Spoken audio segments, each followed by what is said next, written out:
Mesdames et messieurs, bonjour à toutes et à tous. Bienvenue sur notre épisode de notre message. Aujourd'hui, nous allons recevoir l'apôtre Michael Oropo. Nous allons découvrir les 6 composantes du feu spirituel. Premièrement, le feu est un précurseur de ceux qui sont témoins de Jésus-Christ ou de ceux qui représentent valablement le témoignage de Jésus-Christ. Quand tu rencontres quelqu'un qui manifeste le mandat du royaume de Dieu de façon effective, c'est que cette personne est vraiment remplie du feu du Saint-Esprit.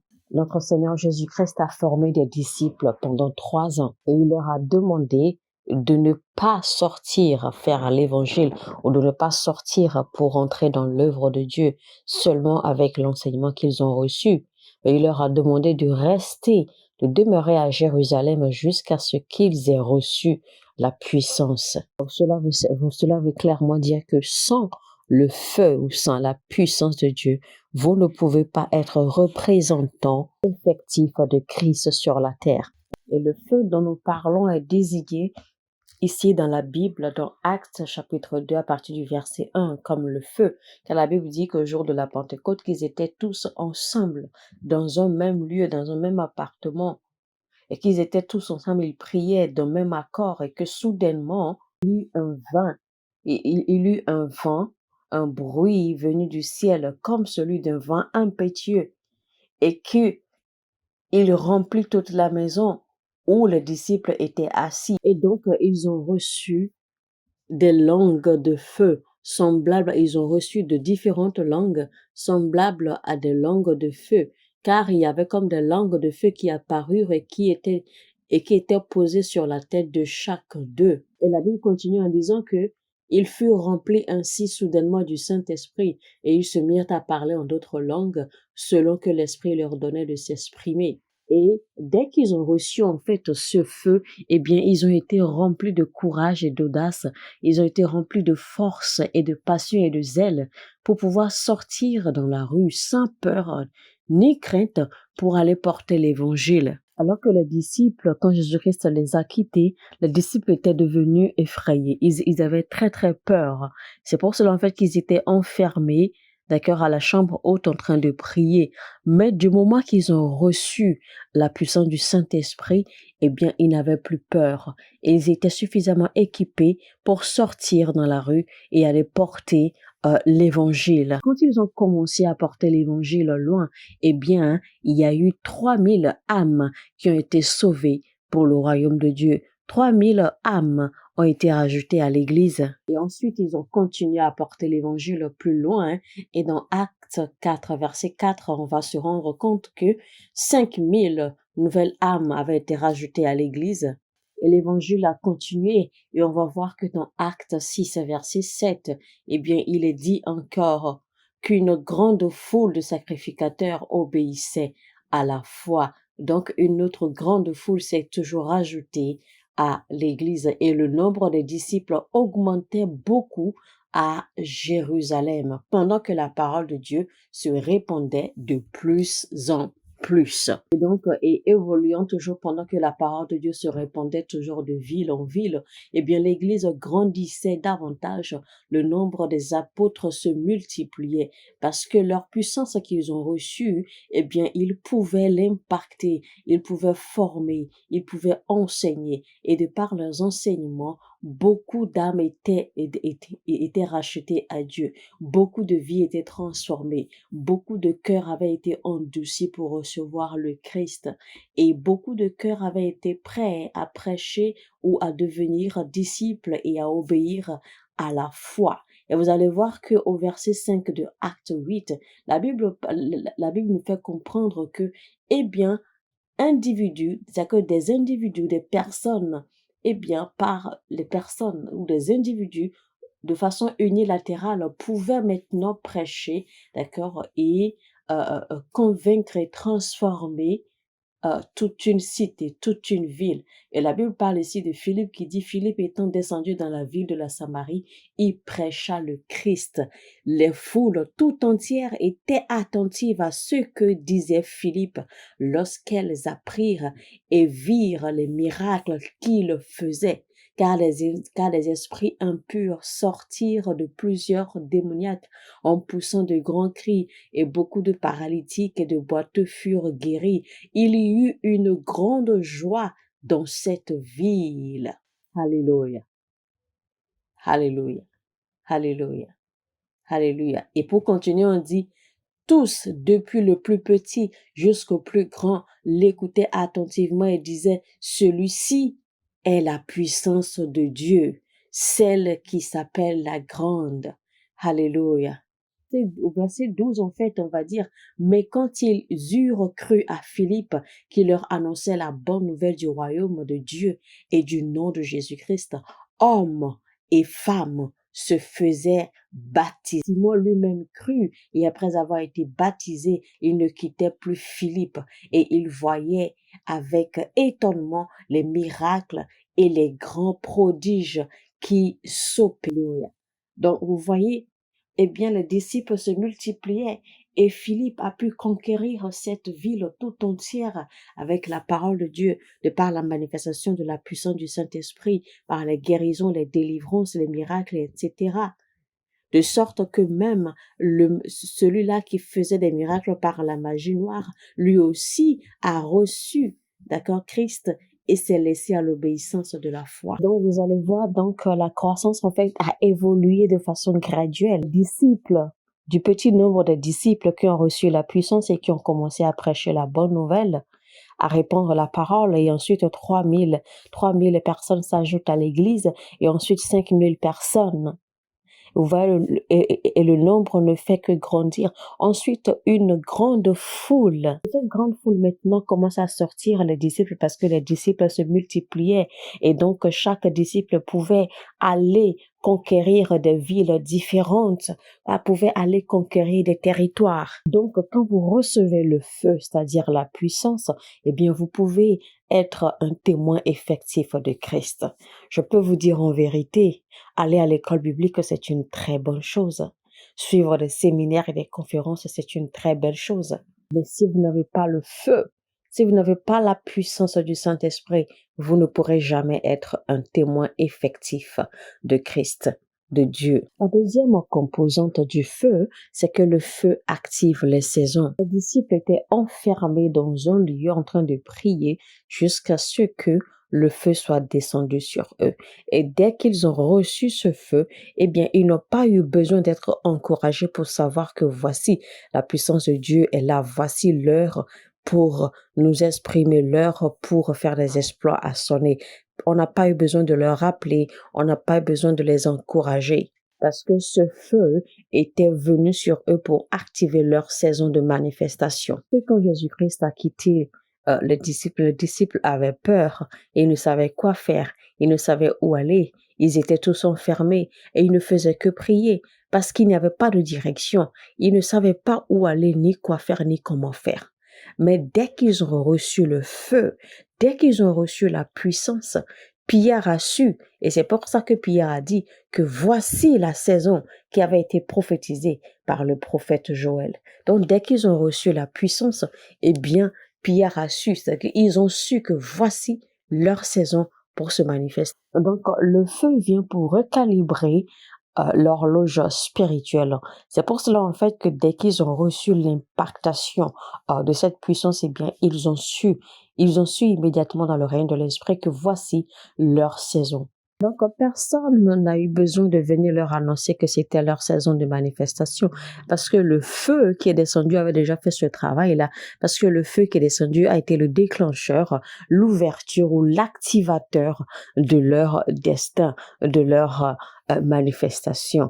Parce que même notre Seigneur Jésus-Christ, eh bien, sa manifestation n'a pas commencé de sitôt. Notre Seigneur Jésus-Christ a dû passer toute sa vie en tant que charpentier, d'accord, à faire les travaux de charpentier, à étudier, à prier, etc. Notre Seigneur Jésus-Christ ne savait quoi faire. En fait, sa saison n'était pas encore activée jusqu'à ce qu'il soit baptisé. Et rappelez-vous, le jour où il a été baptisé, eh bien, le Saint-Esprit est descendu sur lui.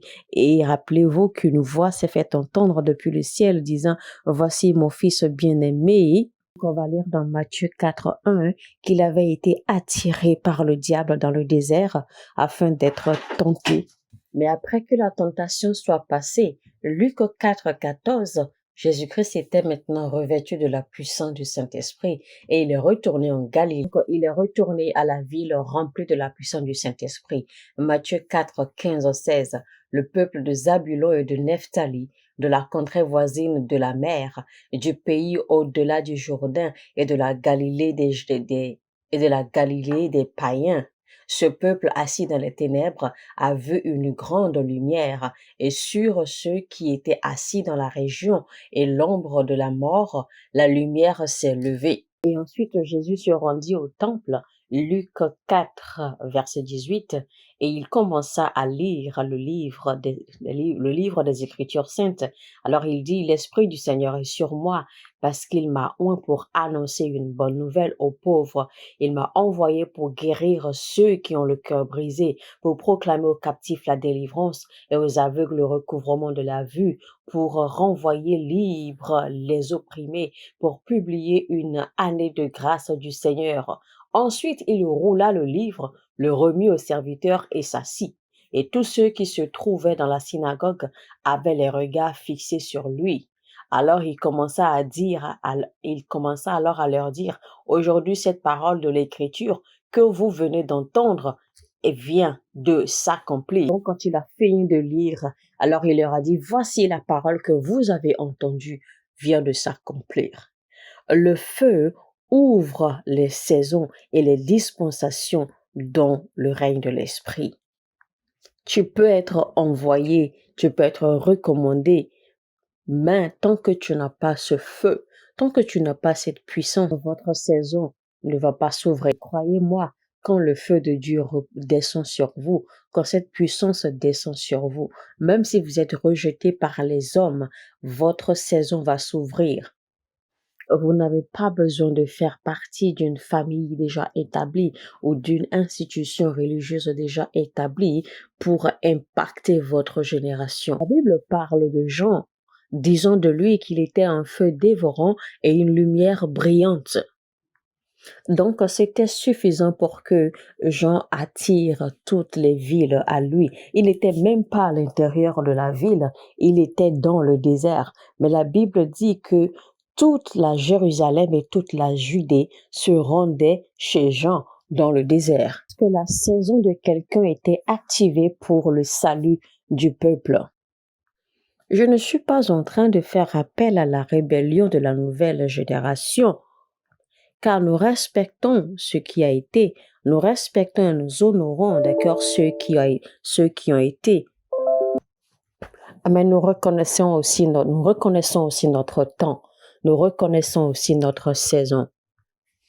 Rappelez-vous, quand les pharisiens ont voulu défier Jean, eh bien Jean leur a répondu, je suis la voix de celui qui crie dans le désert. Jean était toujours dans le désert à rendre son ministère, eh bien toute la ville ou toutes les villes de la Judée et de Jérusalem se rendaient vers Jean-Baptiste pour écouter la parole de Dieu et pour être baptisés. Et donc, à l'arrivée de notre Seigneur Jésus-Christ, on a eu le témoignage que Jean était un feu dévorant et une lumière brillante. Tous ces jeux de politique, de leadership, tous ces jeux, toutes ces manigances que vous faites dans les églises, eh bien, je peux vous assurer que ça ne vous amènera nulle part.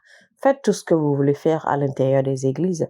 Les pasteurs peuvent vous apprécier, les pasteurs peuvent vous aimer, mais cela ne vous donne pas la garantie que vous allez impacter votre génération. Donc, en fait, tout ce que vous devez faire ou tout ce que vous pouvez faire pour être apprécié, mais n'amenez pas les politiques et les ruses à l'intérieur de l'Église, parce qu'une chose que vous ne savez pas, seul Dieu fait les hommes.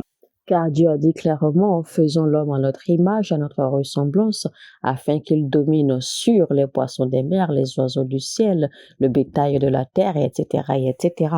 Donc, l'une des façons dont Dieu fait un homme, dont Dieu prépare un homme, eh bien, c'est que Dieu le prépare à travers une fournaise de feu. Dieu fait traverser l'homme prépare une fournaise de feu de la vie. Il a dit, je purgerai les fils de Lévi afin qu'ils puissent apporter une offrande acceptable devant l'Éternel. Lisons les écrits par rapport ou concernant nos pères dans le Seigneur, nos pères dans la foi. Eh bien, nous avons vu qu'ils se rendaient sur les montagnes séparées des hommes et ils priaient, ils y demeuraient, ils priaient jusqu'à ce qu'ils soient revêtus de puissance. Malheureusement, en cette génération, nous voulons réussir, nous voulons avoir de l'impact en faisant semblant. Vous faites semblant que vous utilisez des manières et des ruses, cela ne vous amènera nulle part. Donc, comme on a dit, deuxièmement, le feu active les saisons. Troisièmement, le feu provoque la brillance de votre vie. Le feu vous fait briller, le feu vous donne de l'éclat. Je veux dire qu'il était un feu dévorant et une lumière brillante. Alors, si tu ne brûles pas, ton feu n'est pas brûlant et dévorant, tu ne peux pas briller non plus. Parce que votre éclat est rattaché directement ou lié directement à l'intensité de votre feu, à l'intensité de votre feu, à l'intensité du feu que vous portez. Parce que c'est le feu qui fait ressortir votre éclat. Toute personne que vous voyez en train de briller, c'est-à-dire en train de faire des exploits, c'est parce que ces personnes, en fait, ont du feu brûlant à l'intérieur d'elles. Et c'est ça qui emmène, en fait, cet éclat sur eux et les amène à faire des exploits. Quatrièmement, le feu impacte les influences du royaume de Dieu. Si vous possédez le feu qu'il faut pour les nécessités qu'il faut, eh bien, vous serez important, vous aurez de la valeur dans le royaume de Dieu. Je vous rapporte l'exemple de Jean.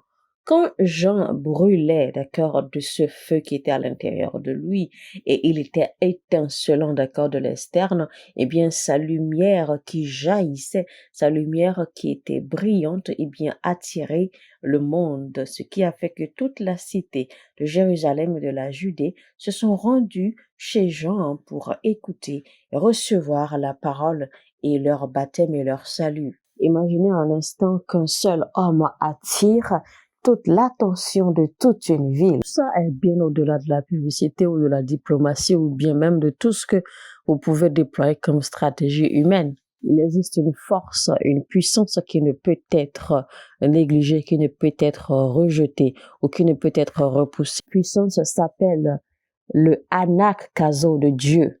Et ça, en fait, c'est la puissance convaincante, la puissance qui convainc, la puissance qui convainc les cœurs, la puissance qui convainc les âmes. Vous savez, il existe différentes sortes de puissances ou différentes sortes de niveaux de puissance dans le royaume de Dieu. Il y a la première puissance que l'on appelle Alké.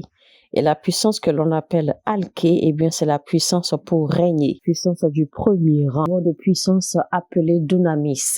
Et ça, c'est la puissance qui vous donne la capacité de créer des changements. Ensuite, il y a la puissance que l'on appelle Exousia. Exousia ou Exousia. Et Exousia s'écrit E-X-U-S-I-A. Et à travers cette puissance, en fait, cette puissance rassemble les autorités déléguées. Également le niveau de puissance que l'on appelle Kratos. Et à ce niveau, c'est la puissance dynamique. Notre puissance appelée Iskos. Et à ce niveau, on désigne les puissances collaboratives. Vous avez besoin d'atteindre le niveau pour influencer les royaumes. Eh bien, cette puissance s'appelle Anakazo. Ça, c'est la puissance Anakazo. Anakazo s'écrit A-N-A-G-K-A-Z-O. Et ça, c'est la puissance par laquelle les âmes sont convaincues, les cœurs, les esprits sont convaincus dès que la parole de Dieu est prêchée, dès que la parole de Dieu est répandue. Cette puissance de Dieu qui se dégage pour toucher les âmes, pour toucher les esprits et les convaincre de la vérité, de la lumière. C'est à travers cette puissance quand vous parlez, quand vous prêchez, quand vous parlez, eh bien, vos paroles subsistent. Vos paroles résonnent encore dans l'âme des gens. Même quand ils vous quittent, ils ne peuvent pas oublier parce que vos paroles résonnent. On a l'impression que, en fait, c'est comme si les anges ont prêté leur voix à votre voix pour porter les paroles qui sortent de vous. Et là, ça veut dire que vous êtes habité de la puissance de Dieu qui est appelée anakazo. Et c'est cette puissance, en fait, qui convainc les âmes à travers les paroles de votre bouche. Et bien, dès que vous libérez les paroles de votre bouche, le Saint-Esprit continue le travail. Et cette puissance, l'anakazo, va alors transmettre le message qu'il faut au cœur et aux âmes des hommes et les convaincre à la vérité et à la lumière et les amener à accepter, à obéir à la foi. Mesdames et messieurs, on va s'arrêter là pour aujourd'hui. C'était donc l'apôtre Michael Oropo dans un message intitulé Les 6 composantes du feu spirituel, première partie. Alors, si vous avez aimé, likez, cliquez sur le bouton j'aime et partagez autant que vous pouvez. Aidez-nous à atteindre le maximum d'âmes là-dehors. Si vous n'êtes pas encore abonné, abonnez-vous maintenant et activez la cloche de notification afin de ne rater aucun de nos messages. Sur ce, je vous dis que Dieu vous bénisse. À très très bientôt. Shalom chez vous. Mon heure a sonné et votre heure a sonné.